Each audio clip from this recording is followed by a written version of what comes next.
Welcome back to ChemCon TV's News Bulletin with an interesting interview on substitution, a statement related to sharing PFAS information through the supply chain, in our local report Art Nouveau meets Baroque, and to start with some takeaways from the Tuesday sessions.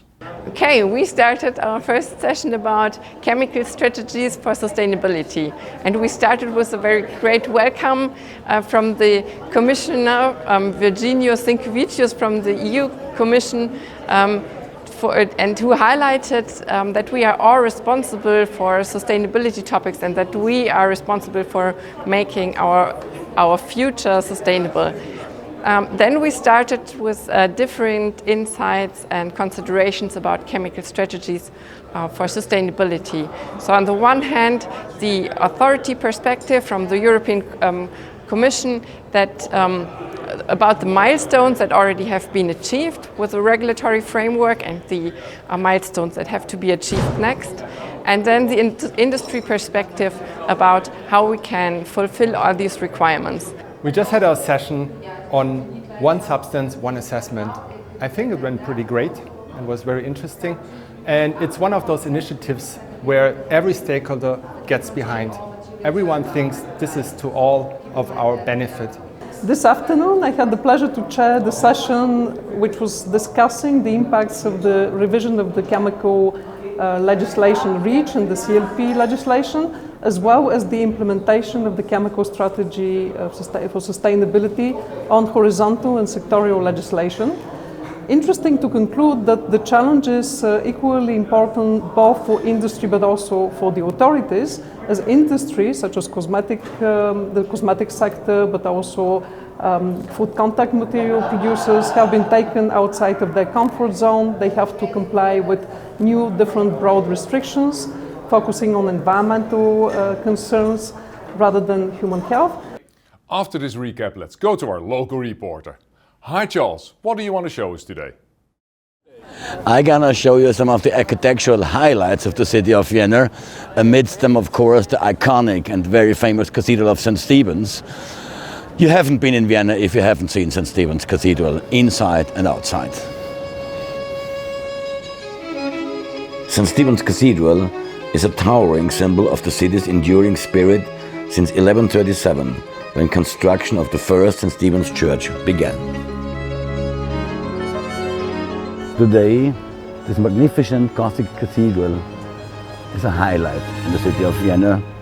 It's a fantastic rooftop with its multicolored tiles, symbolizing an oriental carpet, and especially the view from over here is a highlight in Vienna. The South Tower with its crown is with 136.4 meters the tallest tower and was considered the tallest church tower in Europe on completion in 1433. It was the city's lookout and guardian and housed the Bulletin, one of Europe's largest bells. This Bulletin told the city's stories, tales of joy and sorrow, of triumph and resilience, and of unity in times of adversity.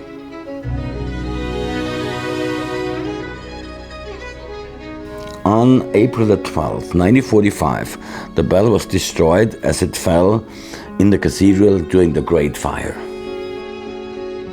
Since 1957, this new Bulletin hangs here in the North Tower. Here behind me you see the Bulletin, the boomer as we call it in English, Austria's heaviest bell, weighing more than 20 tons. The clapper only has over 800 kilograms. These twin towers and the cathedral are a testament to Vienna's rich history, a guardian of its religious treasures, and a beacon of hope and inspiration, and an architectural masterpiece. Today, your delegates have the chance to see some of the most beautiful architectural highlights of Vienna. One of these tours is called Art Nouveau meets Baroque. Let's start with Baroque. Vienna is known for its stunning Baroque architecture with numerous historic buildings that showcase the opulence and the grandeur of the Baroque era. The Belvedere complex that consists of two beautiful Baroque palaces, the Upper and the Lower Belvedere, set in stunning gardens. The Upper Belvedere with its soaring dome houses an exquisite art collection which includes works by renowned artists such as Gustav Klimt and Egon Schiele. It is here that Gustav Klimt's famous painting The Kiss found its home, becoming an iconic representation of Viennese art. St. Peter's Church, or Peterskirche, finished by 722. This Baroque church is inspired by St. Peter's Basilica in the Vatican and renowned for its impressive dome and intricate frescoes on the ceiling.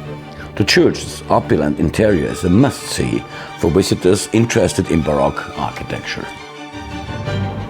And now, St. Charles Church, built in the 18th century, a fantastic example of Baroque architecture.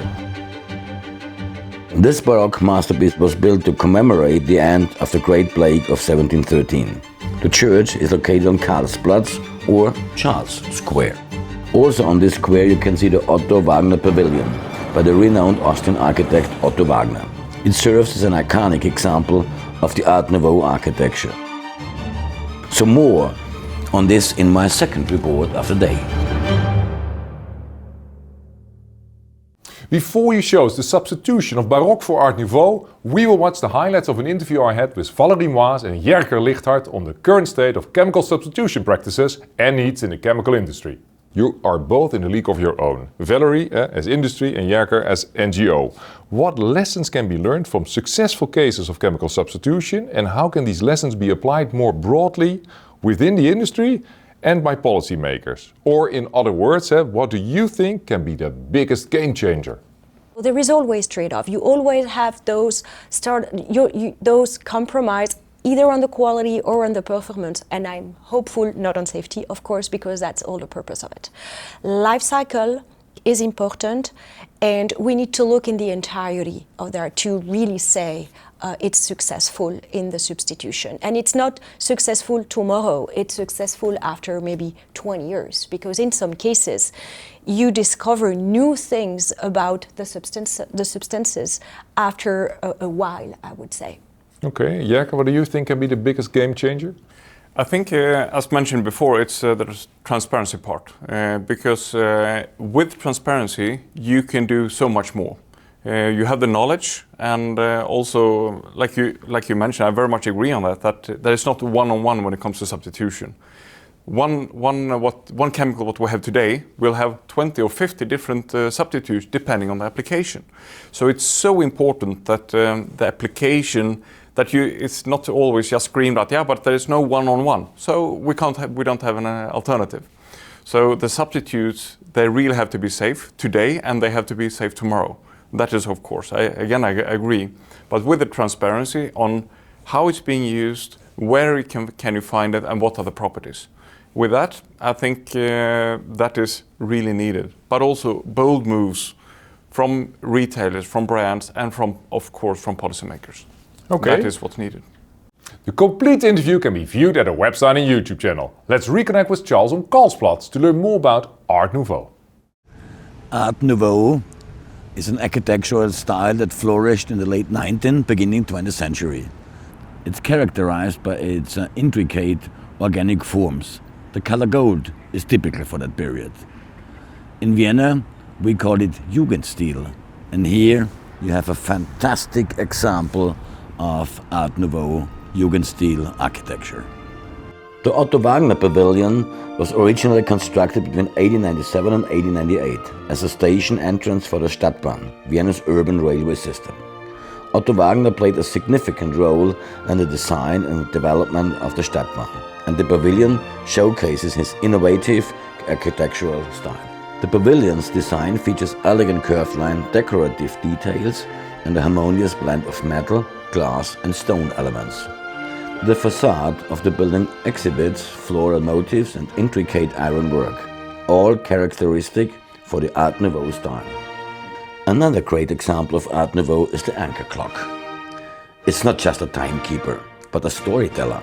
Each hour, the anchor clock's carousel of figures come to life and tells the story of knights, musicians and mythological figures, while the melodious chimes fill the air. The clock is a link between generations and is a symbol of the city's enduring love for its own history. It serves as a reminder that in every tick of the clock, the past and the present are forever intertwined. Let's go to the cradle of the Art Nouveau period, the Secession building. Construction began in 1897 and was completed only 1 year later. It is an iconic example of Jugendstil architecture and served as the exhibition hall for the Vienna Secession movement. At the turn of the century, Vienna has been a cultural center of art in any field, in music as well as in literature, for example. They were influenced by Sigmund Freud, and Beethoven delivered the soundtrack. But they felt constrained about the academic traditions in the city, and they wanted to break free. In 1897, a group of these artists, led by Gustav Klimt, Koloman Moser and Josef Hoffmann, founded the Vienna Secession, a movement dedicated to promoting modern art, including Jugendstil, Art Nouveau. To establish a base for their activities, the Vienna Secessionists commissioned the building to serve as both an exhibition space and a manifesto of their artistic vision. This building is crowned by a magnificent golden dome. This dome is one of Vienna's most recognizable landmarks.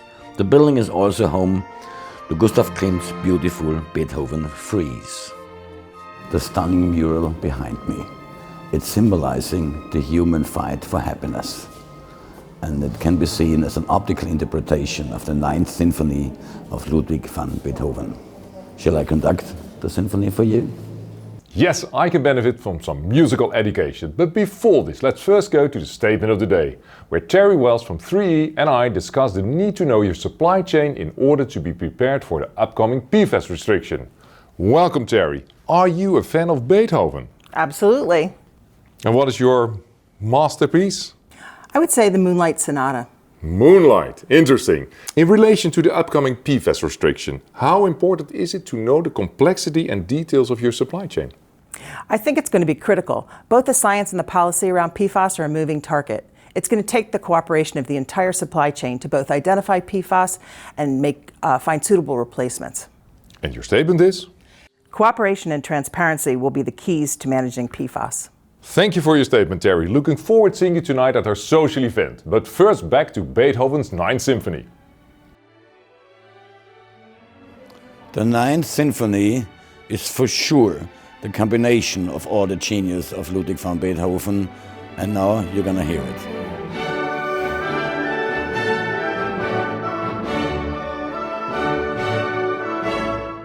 It is the longest and most complex of all his symphonies, which we may regard as the pinnacle of his achievement, because it is also his last symphony. He was working on his 10th when he died. I recommend you to visit the House of Music in Vienna, a unique and interactive museum where visitors can explore the works of famous composers such as Mozart, Beethoven. When you are in Vienna, here you can hear something very special. Thanks for the music. Looking forward to seeing you at tonight's social event, where all ChemCon delegates werden Brüder. Absolutely, but where is it? It is an intimate place where the past meets the present, where history meets art.